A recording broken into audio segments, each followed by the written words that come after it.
Freilich and Chanukah. We are learning Mishnah's Nedarim, Parak Gimel, Chapter 3, Mishna Chas, Mishna 8. Before we begin, learning for the month of Tevis is sponsored by the Garland family for a Refuah Shalema for Gavriel ben Etel Gita. Okay. Mishna Ches. Hanoider Meshchere Harosh. A person who makes an eder, prohibiting himself from benefiting from people that are dark-headed. That's what it says here. Okay? Hanoider Meshchere Harosh. He makes an eder, that means he forbids himself from dark-headed people. Okay, so now, if I were to ask you, just based on those words, that if he makes a vow from dark-headed people, then that means he's prohibited from them. Who is this an exclusion of? White. People with light hair or No hair. no hair, right? That's what would come out. Says the Mishnah not that way. Also, Bekarachin, he is forbidden from people who are bald, Ubale Seibais, or people who are elderly, whose hair is not dark anymore. Okay, we have to explain why soon, but that's the Mishnah, that's the halacha. Umutar banoshim, and he's permitted to benefit from women, ubaktanim, and to benefit from minors. Shein dekroyin shechayre harosh ela hanoshim, because the only people who are called dark-headed are men. Okay, so even though this person said dark-headed, nonetheless, the Mishnah says who's the only ones that are called dark-headed? Men. Which Mishnah is saying that when you say dark-headed, you don't literally mean dark-headed. Because it was common for people then to refer to men as dark-headed. Didn't matter if they had dark hair or white hair or no hair. A way of referring to men was saying dark-headed. Now, what Mishnah says, but it's because exclusion of women and children, right? Why would dark-headed not include them? So the first thing, so we have two things that we have to explain. One thing we have to explain is, why would we say dark-headed? Even if we say this is what people refer to, it's typically also based on the idea that the fact that he used this unusual way of referring to things, that lends us to say that he's trying to use the common usage of it, not the literal usage of it. Now, the literal usage of it is dark-haired. And as I asked you before, what would dark-haired, basically, according to, what would that have excluded? It excluded no hair or not dark hair. So the Mishnah says, so the Bartanur explains, if that's what he would have meant, he would have made an edit from people who have hair. If his whole point was, right, to basically, let me backtrack for a second, right? Had he meant only those with wrong one. If he was referring only to people who have hair, as opposed to those who are bald, meaning again, shchayre harosh, the literal translation, right, would have excluded, white-haired and bald.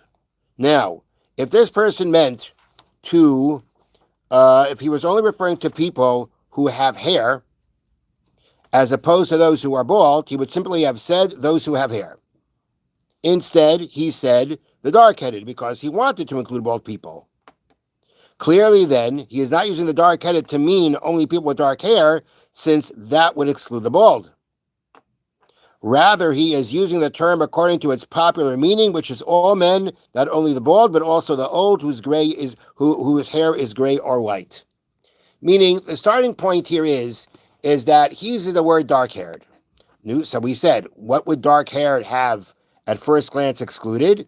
You say light hair, but also it excluded bald people. But if he means to exclude bald people, then he should say he's forbidding himself from people who have hair. He didn't do that. So clearly he's trying to include in his nether even people who don't have hair, which means dark-haired is automatically not according to its basic meaning. And therefore we understand that he means to refer not just to dark-haired people, but to all people, even including people who have white hair. Bald people, white hair, he's including everyone, because it was a common thing to call men, because that's what Mishna is saying at the end. It's men, even if they're not dark-headed, if they have no hair, are forbidden to him. And this was a term that was used for men. Okay? Now, the question is, according to the way people speak, only adult men are called dark-headed, no matter what their hair status is, but women and children not. Now, why not? Why would women and children not be included in this? We're saying dark-headed doesn't mean dark. It includes all men. Well, why would it include women and children? So they explain it like this. Women are called those who covered heads. If you're trying to include a woman, you wouldn't have just said dark-headed. Mm-hmm. You would have said those who covered heads. Those with covered head, I'm sorry. Those with covered heads. Because they always cover their hair. Assuming she's a woman, she's married, she's covering her hair. And children, boys and girls, are called the bareheaded. Because they go about with their hair uncovered. Apparently that's how they refer to them. They didn't refer to them as dark-headed. They actually would refer to they were called those who go without a head covering. Grown men, however, now this is the way the Baruch is down from the Gemara. Grown men, however, sometimes cover their hair and sometimes leave it uncovered. Therefore, they are not identified by their head covering or lack of one. Rather, they are called the dark-headed, since most men have dark hair. At least where they were from. So the point is that we have these very interesting ways about people refer to. If you're trying to refer to people, and it seems that there were some pretty specific ways of how they refer to. You know, you would not refer to a woman as dark-haired because you're not identifying her by her hair. And because she's covered. And the children, again, they seem to have been called those who go uncovered hair. They didn't, it would seem that they can go by, you can refer to them by their hair too, because it's not meant to be covered. But at the end of the day, since they never covered their hair, therefore, since they went around with uncovered heads, therefore they were called uncovered heads.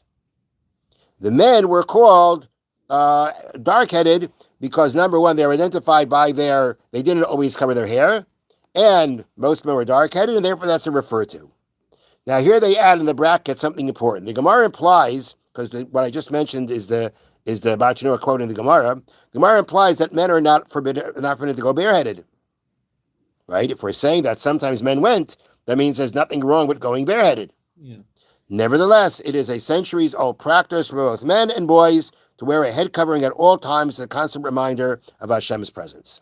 So our custom, the present custom, the custom for many years, is to have a head covering, for men to always go with a head covering.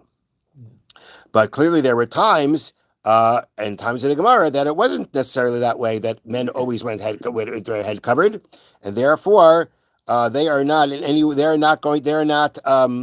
to be called the uncovered, because sometimes it is covered, and they were called, they were identified by their hair, dark-headed because most men had dark hair. Have a wonderful day. Freilich Chanukah.